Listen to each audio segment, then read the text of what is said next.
We have the system dx dt equals 2x minus 7y, dy dt equals 5x plus 10y plus 4z, dz dt equals 5y plus 2z. We're going to find the general solution.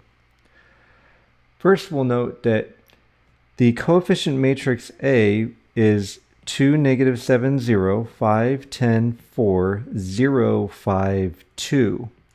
Remember, we're looking for the determinant of A minus lambda I. And the determinant is going to be written using a vertical bar.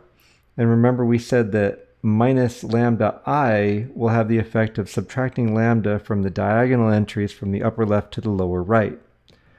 So we have 2 minus lambda, negative 7, 0, 5, 10 minus lambda, 4, 0, 5, 2 minus lambda.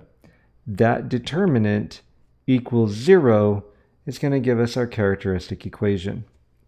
You may recall that to compute a 3 by 3 determinant, we can expand along any row or down any column. I'll take advantage of zeros where I can, and in this case it makes sense to me to expand along the first row.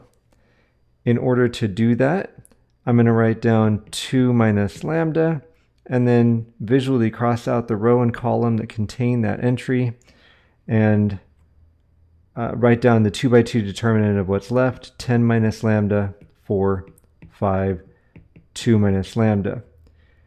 Then there's this sign pattern that goes plus, minus, plus, and so on, telling us that we are going to subtract the value of the entry in the second column, first row. So we have a minus negative 7, and then again visually cross out the row and column that contain that negative 7, and write down the 2 by 2 determinant of what's left, 5, 4, 0, 2 minus lambda. This is an equation that we're solving, and so I'm going to set this equal to 0 to keep that structure. 2 minus lambda times the first determinant is going to give us 2 minus lambda times 10 minus lambda times 2 minus lambda minus 20. I'm going to put all of that into grouping symbols because 2 minus lambda is multiplying that whole thing. Minus minus 7 is going to give us a plus 7. And then multiplying upper left by lower right in that determinant, minus 0 times 4, we only have to worry about 5 times 2 minus lambda. All of that equals 0. At this point, a lot of people would multiply everything out. You'll end up with a third degree polynomial, and that's just going to be a big hot mess. If you do end up with something like that, sometimes it's unavoidable. Use technology to factor the thing. My focus isn't on you solving polynomial equations.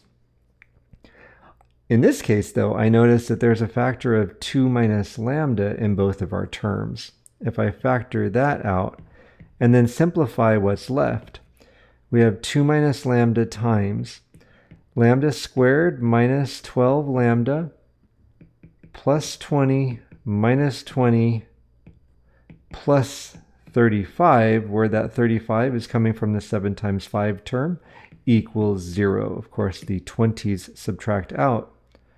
We see that we have 2 minus lambda times, well, wait a minute, this is lambda squared minus 12 lambda plus 35, so we've got lambda minus 5 and lambda minus 7. That product is equal to 0, giving us values for lambda of 2, 5, and 7. For lambda equals 2, I'll call it lambda 1 equals 2. I'm going to plug 2 into lambda where I see it along the main diagonal. I'll write it as a matrix and not a determinant. And we have 0, negative 7, 0, 5, 8, 4, and 0, 5, 0. Remember, the equation or the system that we're solving at this time is that matrix times k1 is equal to the 0 vector. Notice our first row is 0, negative 7, 0, and our second row is 0, 5, 0. Those boil down to negative 7k2 is equal to 0, and 5k2 is equal to 0, both of which tell us that k2 is equal to 0. The second row represents 5k1 plus 8k2 plus 4k3 is equal to 0. But since k2 is equal to 0, this boils down to k1 is equal to negative 4/5 times k3. Remember that k1 and k3 can be any numbers that satisfy that relationship. So if I let k3 equal negative 5, then k1 is equal to 4. Then the vector k1 is equal to 4, 0, negative 5. That gives us the solution x1 of t is equal to 4, 0, negative 5 times e to the 2t, because 2 is our lambda. We had a couple of other eigenvalues, one of which being 5, the other being 7. So let's move on to lambda 2 is equal to 5. This one's going to be a little bit more involved. Plugging 5 in place of lambda, where I have 2 minus lambda, 10 minus lambda, and 2 minus lambda, results in the equation negative 3, negative 7, 0, 5, 5, 4, 0, 5, negative 3 times the vector k2 is equal to the 0 vector. As a general rule of thumb, if I need to use row operations to create zeros in a matrix, this is the Gaussian elimination process. Not always quite Gaussian elimination, but it's called using row operations, or row reducing a matrix. I'm generally going to want to have zeros in the first column everywhere under the first entry. So in this case, the second and the third rows, I want the first entry to be 0. Then I want in the third row, the second entry to be 0. The way these are going to shape up is usually by this point, you're going to have zeros in an entire row. If you don't, that's an indicator that you probably have the wrong lambda, or some of your arithmetic was incorrect. I already have a 0 in the first entry of the third row. In order to get a 0 in the first entry of the second row, I'm going to replace row 2 using 5 times row 1 plus 3 times row 2. It's really just eliminating a variable in a system. So remember how to solve systems using elimination. Negative 5 row 1 is negative 15, negative 35, 0. And 3 row 2 is 15, 15, 12. Adding those together gives me 0, negative 20, 12.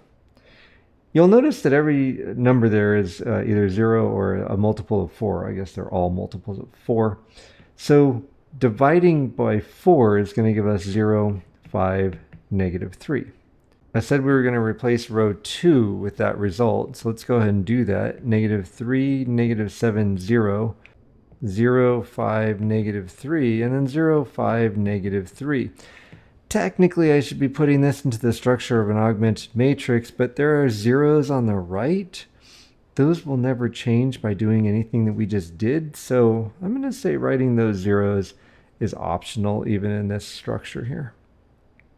Now you'll notice that row 2 and row 3 are the same, so technically we're going to take row 3 and replace it by row 2 minus row 3. I'm not going to write down that column as zeros. We end up with negative 3, negative 7, 0, 0, 5, negative 3, and then 0, 0, 0. That row of zeros tells me that I'm done with this process, and now I'm going to put this into the context of the equations that were represented by the matrix equation.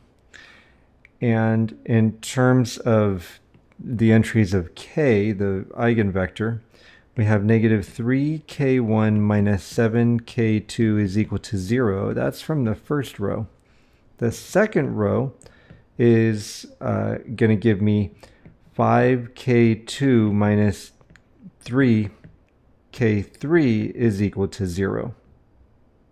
It can be a bit tricky to think about how to proceed from here, but I'm going to point out that we have k2 in both of these equations. I'd like to solve for not k2. The first equation, I'm going to solve for k1, and I'm going to get that k1 is equal to negative 7/3 k2. The second equation is going to give me k3 is equal to 5/3 k2. The reason I solved for not k2 is I now have k1 and k3 both in terms of k2. I can let k2 be any number I want and generate k1 and k3. Because of these fractions, I'm going to let k2 equal 3. Then I've got that k1 is -7 and k3 is 5. Putting that together with lambda equals 5, we have the second solution, x2 of t, is equal to this -7, 3, 5 times e to the 5t. I'm going to leave it up to you to confirm that for lambda 3 equals 7, we end up with the eigenvector k3 is equal to 7, -5, -5, or some constant multiple thereof. And so the general solution is x of t is equal to c1 times 4, 0, -5 e to the 2t plus c2 times the vector -7, 3, 5 e to the 5t plus c3 times the vector 7, -5, -5 e to the 7t.